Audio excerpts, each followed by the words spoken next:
Малешнет вести. НСДП ќе го освојува истокот со Сонја Мираковска и Горан Мисовски, двајцата актуелни пратеници во Македонското собрание. Ова го покажале партиските анкети и предлози кои завршија вчера, а на кои речиси во сите општини во регионот овие две имиња се појавиле како најсериозни кандидати. Засега од НСДП ваквите информации не ги потврдуваат со образложение дека постапката за предлагање кандидати не е завршена. До денес практично завршена постапка околу евидентирање и предлагање на можни кандидати за пратеници, а извршниот одбор има утре вечер, седница, сумира сите тие иницијативи, а Централниот одбор ги утврдува кандидатите во недела во 13 час.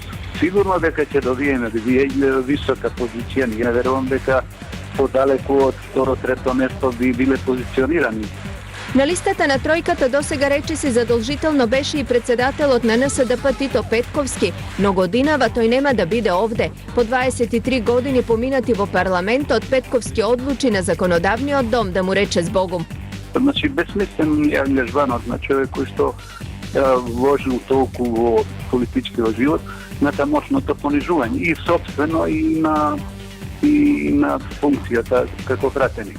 Јас од 24 декември 2012 кој не сум стапнал во собранието. Немам намера ни понатаму да се кандидирам поради тие причини.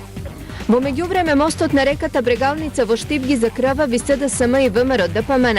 Денес од ВМРО потенцираа дека СДСМ ги утнал изборите, па председателска и парламентарна кампања тера со локални и стари проекти наспроти нив зад кои што стојат реално направени работи.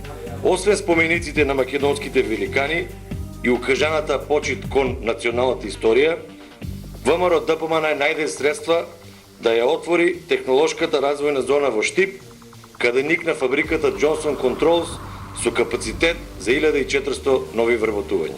Го основа Универзитетот Гоце Делчев и изгради спортската сала Јордан Мијалков, започна со изградба на автопатот кој градот Штип ќе го поврзува со главниот град на Република Македонија Скопје. Од СДСМ најавија дека рамнодушни на изјавите на ВМРО нема да останат, но своето ќе го кажале утре.